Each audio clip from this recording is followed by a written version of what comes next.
James Cameron wasn't even planning on becoming a director. He was just a school janitor on LSD. And then one day he watched Star Wars and decided, I want this. He made 9 films, $8 billion, and he's currently the second highest grossing director in history, bested only by Spielberg.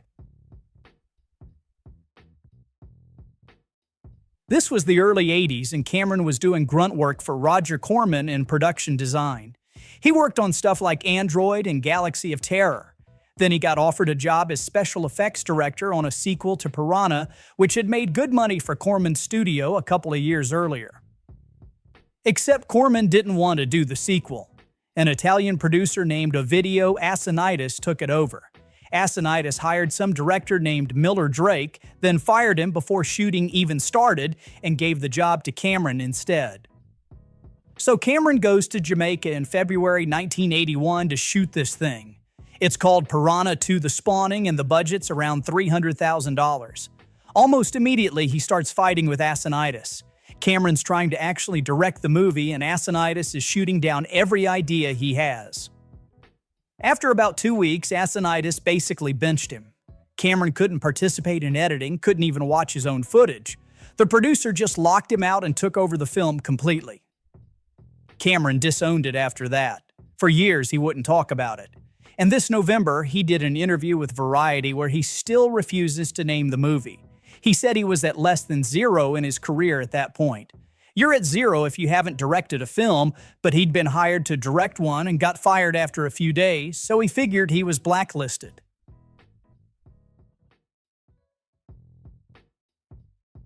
But something good actually came out of that mess.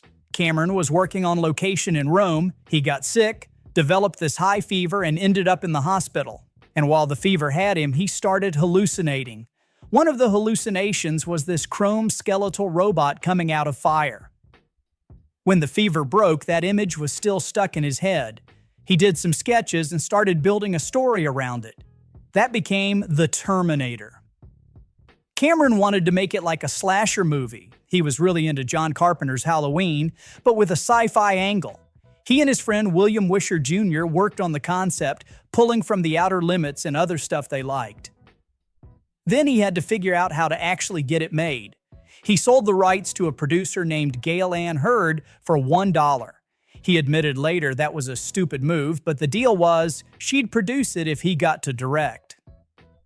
Schwarzenegger didn't think much of the movie at first. He called it a shit movie in some interview during filming, figured it was just another cheap B movie he was doing. Then he saw a rough cut and changed his mind, realized it might actually be something. Orion wasn't really believing in it either. They were basically hoping to make a quick buck and move on. The Terminator cost $6.4 million to make. It made $78.4 million at the box office. Spent 2 weekends at number 1. Suddenly, Cameron wasn't blacklisted anymore. He was a big name. So now everyone wanted to work with him, including Fox, who owned the rights to Alien. They'd been trying to get a sequel going, but their own executives kept blocking it. Fox was claiming the first Alien actually lost money, typical Hollywood accounting bullshit, which meant the sequel was stuck. Then one of the executives read Cameron's script for The Terminator and commissioned him to write a treatment for Aliens. Cameron turned in the script and Fox liked it, but they didn't trust him to direct it. He was still too new. So they sat on it until The Terminator came out and made all that money, and then suddenly Cameron was trustworthy enough. Nobody asked Ridley Scott if he wanted to come back, and everyone told Cameron not to take the job. The advice he got was brutal. Anything good in the movie will get credited to Ridley Scott, and if it fails, it's all on you. But Cameron just went and did it anyway. Aliens cost $18.5 million. It made $183 million worldwide. Spent 4 weeks at number 1. Sigourney Weaver got an Oscar nomination for Best Actress, the first time an actress in a sci-fi movie got nominated. The film got 7 Oscar nominations total. So now Cameron's riding high. 2 massive hits in a row, and he decides to make the hardest movie possible. He'd written this short story years earlier about people at the bottom of the ocean. He'd shelved it to focus on his career. But while filming Aliens, he watched a National Geographic documentary about these remote-operated vehicles exploring the North Atlantic, and something clicked. He pulled out that old story and turned it into a script. The movie was called The Abyss. Budget was $43 million, and 40% of it would be filmed underwater. Cameron designed experimental equipment specifically for this shoot. He developed a communication system that let him talk to actors underwater and record dialogue directly to tape for the first time ever. The entire cast and crew had to learn deep-sea diving. And it was hell. The conditions were brutal. The safety wasn't great. Ed Harris almost drowned for real during one scene, and Cameron kept filming. Harris reportedly punched him in the face afterward. The Abyss made $90 million on that $43 million budget. It did well, but it wasn't the massive hit his previous two films were. Critics liked it, but didn't love it. It barely doubled its budget. But something else happened during that production. Cameron became obsessed with deep ocean exploration. He met Robert Ballard, the guy who found the actual Titanic, and Ballard took him under his wing, taught him about robotics and underwater vehicles. And that's how actual Titanic movie came to be less than 10 years later. After The Terminator became a hit, Cameron thought the story was done. No need for a sequel. But Schwarzenegger really wanted to do another one, and there was a problem. Hemdale Film Corporation owned half the rights to the original, and they weren't playing nice. Cameron and Schwarzenegger ended up suing Hemdale because the company wasn't paying them their profits from the first film. Meanwhile, Schwarzenegger had just wrapped Total Recall and convinced Carolco Pictures to buy the rights from Hemdale. That's how the sequel finally got unstuck. Once Carolco owned it, they called Cameron and offered him $6 million to make it. But there was a catch. They needed the film ready by Memorial Day 1991. Cameron and William Wisher Jr. wrote the entire script in under 7 weeks. 7 weeks for what would become one of the biggest action movies ever made. The budget was $94 million. That made it the most expensive film ever made at that point. The money went into massive stunts and groundbreaking effects from industrial light and magic, including the first computer-generated main character in a blockbuster. The film opened and crushed it. It made more in its first 5 days than the entire original theatrical run. It stayed in the top 10 for 15 weeks, ended up with $520 million worldwide, third highest grossing film ever at that point, and the first movie to hit $300 million overseas. 3 years later, Cameron's doing his 6th film. Schwarzenegger shows him this French comedy about a spy whose family doesn't know what he does. Cameron watched it and immediately got it. He said, "We went after the rights and we just made it. We didn't even think about it twice." True Lies became the first film with a $100 million budget. They spent 7 months shooting it. Schwarzenegger plays Harry Tasker, a government agent trying to balance his spy work with being a husband and father. Jamie Lee Curtis plays his wife, who has no idea what he really does. The movie did well. Critics liked it, and it made almost $380 million worldwide. But it didn't hit like Terminator 2 did. It was a success, just not a phenomenon. Cameron, Schwarzenegger, and Curtis started talking about a sequel.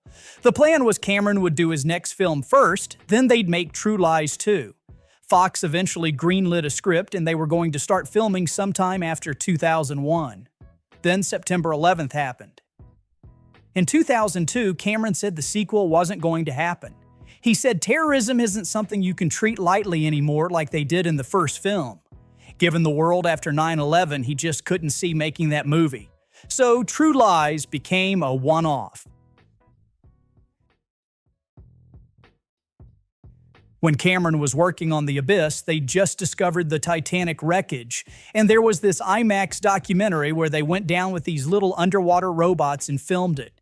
Cameron saw that and thought, if those guys can do it for $4 million, I can convince a studio to fund something way bigger, and I can go dive to the actual Titanic myself. Fox bought it, but they told him he had to add action sequences, make it commercial like his other films. So Cameron got his dive, shot all the underwater stuff he wanted, and then came back and actually had to figure out how to turn it into a movie. Fox ended up buying 40 acres of waterfront in Mexico and building an entire new studio just for this production. They built this insane tank that held 17 million gallons of water so they could reconstruct the ship and film it with 270 degrees of ocean view. The whole thing kept getting bigger and more expensive, and the shoot kept running over. Cameron even gave up his $8 million salary in exchange for a percentage of the gross. Fox agreed to that deal because they figured there wasn't going to be much of a gross anyway. By the time they finished, the movie had cost $200 million, the most expensive film ever made. Everyone looked at this thing and called it dead on arrival. Media analysts, trade papers, everyone. Even Cameron thought it was going to be a box office flop while he was making it. It opened with $28 million, which for a $200 million movie is basically a death sentence. You'd need some kind of miracle to break even from there. The consensus was it was a bomb with zero chance of recovery. Then something weird happened. The second weekend it didn't drop, it went up, made $35 million, which was the biggest December weekend in history at that point, and then it just stayed. The movie played in theaters for 10 months, made $600 million domestically, which was huge, and overseas it did something nobody had seen before. It made $1.2 billion. First film in history to hit that number internationally. Titanic ended its initial run with $1.8 billion worldwide. That was more than double what Jurassic Park made, which had been the previous record holder. With re-releases over the years, it's now at $2.2 billion. Cameron had been developing Avatar since 1994. After Titanic turned him into the king of the world, he could have made it right away. But he looked at the available technology and decided it wasn't ready for what he wanted to do. So he just waited, made documentaries for years while the tech caught up. In 2006, he saw what they'd done with Gollum with the new King Kong and decided, okay, now we can actually do this. Fox committed to making the film, but they were scared. The budget was already at $195 million before they'd shot a single frame of footage, and they remembered what happened with Titanic's budget. They actually decided to release Alvin and the Chipmunks sequel just a few days after Avatar. Called it their secret weapon to cover any losses if Avatar bombed. Cameron was okay with it, said he worked better under pressure anyway. Avatar opened with $77 million domestically, which was solid but not spectacular. There was this massive blizzard that hit the East Coast that weekend, which probably hurt it. Worldwide, it did $241 million, which was the biggest opening ever for an original film at that point. But it still needed serious legs to make back that budget and turn a profit. And then history repeated itself.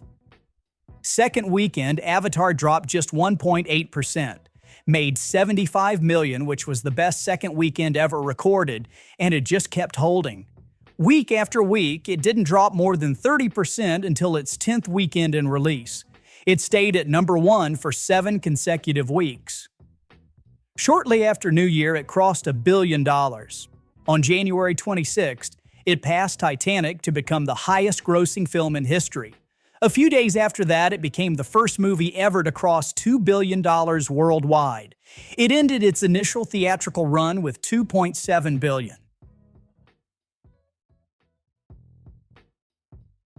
13 years between Avatar and the sequel. Cameron had said he'd only work on a sequel if the first one did well, so obviously he started developing Way of Water by January 2010.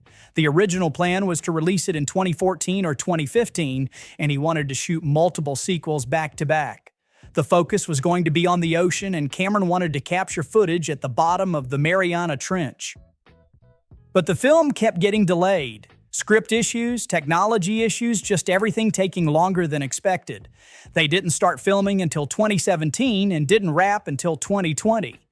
The movie finally hit theaters in December 2022. And wouldn't you know it, there was another blizzard during opening weekend. But the movie still made $134 million domestically and $441 million worldwide. Like the first Avatar, it held exceptionally well week after week. And like the first Avatar, it stayed at number 1 for 7 weekends. It ended up making $2.3 billion worldwide, becoming the first film in the pandemic era to cross $2 billion. Which means Cameron is now the first filmmaker in history to make 3 separate $2 billion films. Nobody else has even made one. Avatar 3 comes out tomorrow. We'll see if he can pull it off a 4th time.